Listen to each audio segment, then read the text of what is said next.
ہمیں تو چند ٹگوں کا کسی نے لالچ دیا تو ہم نے دین بھی بیچ کر اس کے ہاتھ پہ پکڑا دیا اور ہم نے کہا نہیں بس معیشت سیٹ ہونی چاہیے۔ کتنے لوگ ہیں آج ملک پاکستان کے اندر جو محض اپنی معیشت بچانے کی خاطر روٹی کے ٹکڑوں کے عوض میں اپنے پاسپورٹ پر اپنے آئی ڈی کارڈ پر مرزئی لکھوا لیتے ہیں۔ مرزئی ختم نبوت کا باغی ہے، حضور اسلام کا گستاخ ہے۔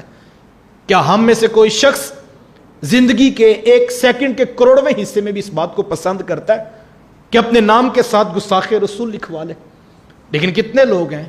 جو آج بھی اس پاکستان کے اندر ایک محتاط اندازے کے مطابق 10,000 لوگ جو ہیں وہ قادیانیت کا مذہب اختیار کر لیتے ہیں۔ کیا لالچ ہے اس کے پیچھے؟ معیشت کا لالچ ہے، نفسانی خواہشات کا لالچ، اچھی زندگی گزارنے کا لالچ ہے۔ لہٰذا ہمیں اس کے اوپر ذرا اپنے ایمان کا محاسبہ ضرور کرنا چاہیے۔ اور میں آپ کو یہ کہنا چاہوں گا کہ اس وقت جو حالات ہیں وہ کسی سے بھی مخفی نہیں ہیں۔ مختلف انداز کے ساتھ لوگوں کی عقیدتیں، لوگوں کے ایمان جو ہیں وہ چھینے جاتے ہیں، مختلف قسم کے لالچ دے کے جو ہے وہ ایمان کو خریدا جاتا ہے۔ اور اتنی باریک چالیں ہیں ان لوگوں کی کہ مجھے اور آپ کو اپنی اولادوں کو یہ عقیدہ ان کی روحوں میں اتارنا ہوگا کہ حضور خاتم النبیین ہے اور حضور کے بعد کوئی نبی کسی معنی کسی مفہوم میں ہم قبول نہیں کرتے۔ اور ہمیں اس عقیدے کے اوپر استقامت بھی مانگنی چاہیے اللہ سے، اور دوسرا محنت بھی کرنی چاہیے کہ اپنی اولادوں کو یہ کانسیپٹ ہم بلڈ اپ کر سکیں اور ان کو بتائیں کہ بیٹا روٹی ملے نہ ملے، ٹکڑا ملے نہ ملے، معیشت بچے نہ بچے، گنبد خضرا کے مکین کے ساتھ بے وفائی نہ کرنا۔ ایک زمانہ تک ہمارے اسلاف اپنی اولادوں کو وفاؤں کا درس دیا کرتے تھے اور مختلف چھوٹی چھوٹی کہانیوں کے ساتھ باتیں جوڑ جوڑ کر اولاد کو بتانا کہ بیٹا وفا ضرور کرنی۔ ہمیں اچھی طرح یاد ہے بچپن میں یہ کہانیاں سنا کرتے تھے کہ بڑے بزرگ فرماتے کہ جو ہے وہ ایک گھر کے اندر ایک چور داخل ہوا اور اس نے گھر کا سامان لوٹنا شروع کیا۔ کبھی کوئی شے اٹھاتا، کبھی کوئی شے اٹھاتا، تو اسے کوئی پتہ نہیں لگ رہا تھا، رات کا اندھیرا تھا، تو ایک شے پر اس کا ہاتھ پڑا تو اس نے چکھ کر دیکھا تو وہ نمک تھا۔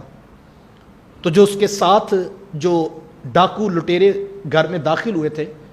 تو اس نے فوراً ان کو کہا کہ اس گھر کی کوئی شے نہ اٹھانا اور جلدی سے باہر نکلو۔ وہ سمجھے کہ شاید کسی نے مخبری کر دیا یا کوئی خبر مل گئی ہے، تو اس نے کہا بس سب کچھ چھوڑو اور فوری طور پر باہر نکلو اور کوئی شخص یہاں سے کوئی شے نہ اٹھائے۔ خیر وہ جلدی جلدی نکلے اپنی جان بچا کر۔ تو جب باہر آئے تو انہوں نے اپنے اس دوست سے پوچھا کہ بظاہر تو ہمیں کوئی ایسی شے نہیں نظر آئی کہ حالات اچھے تھے، لوگ بھی سو رہے تھے،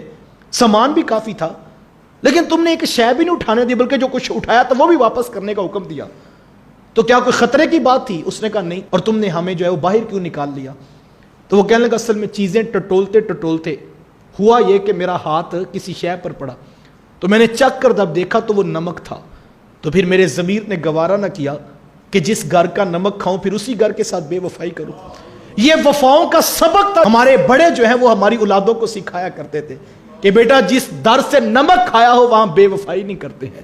حضور کی چوکھڑ تو وہ ہے، وہاں سے ہمیں سب کچھ ملا ہے۔ تو مجھے اور آپ کو اپنی اولادوں کو بتانا ہوگا کہ بیٹا ڈاکٹر بنے بہت اچھی بات ہے، انجینئر بنے بڑی اچھی بات ہے، معیشت بچے، کاروبار بچے بہت اچھی بات ہے، لیکن بیٹا کاروبار بچاتے بچاتے بیرون ملک کا ویزا اور نیشنلٹی لیتے لیتے کہیں ایمان نہ دے بیٹھنا اور گنبد خضرا کے مکین سے بے وفائی نہ کرنا۔ مرزئی ختم نبوت کے باغی ہے، قادیانی ہے، گستاخ رسول ہے، لہٰذا اس کے اوپر کوئی دوسری رائے نہیں ہے۔ جو حالات بنتے جا رہے ہیں مجھے اور آپ کو اللہ کے رسول صلی اللہ علیہ وسلم کے سینہ نور کے اوپر جو قرآن نازل ہوا، لا یکلف اللہ نفسا الا وسعہا، حضور نے فرمایا تم سے تمہاری رعایا کے بارے میں پوچھا جائے گا،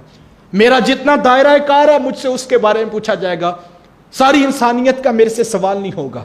لہٰذا میں نے اپنی اولادوں کا ایمان بچانا، میں نے اس کے اوپر محنت کرنی۔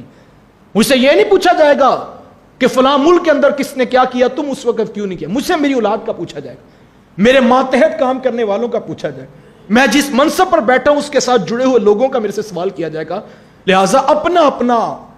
محاسبہ کرتے ہوئے میں اور آپ خاص طور پر اپنی اولادوں کو اس عقیدے کے حوالے سے، چونکہ آنے والا جو وقت ہے وہ انتہائی فتنوں کا دور ہے، اور یہ شاید وہی دور ہے جس کے بارے میں اللہ کے رسول صلی اللہ علیہ وسلم نے ارشاد فرمایا تھا، حضور میں قرب قیامت کے نزدیک اتنے فتنے بپا ہوں گے کہ ایمان بچانا اتنا مشکل ہو جائے گا جس طرح جلتا کوئلہ ہاتھ پہ رکھنا مشکل ہوگا۔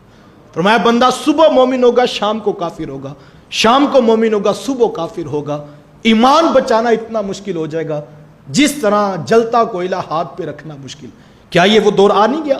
آئے دن سوشل میڈیا پہ نئی سے نئی خبر آپ سنتے ہیں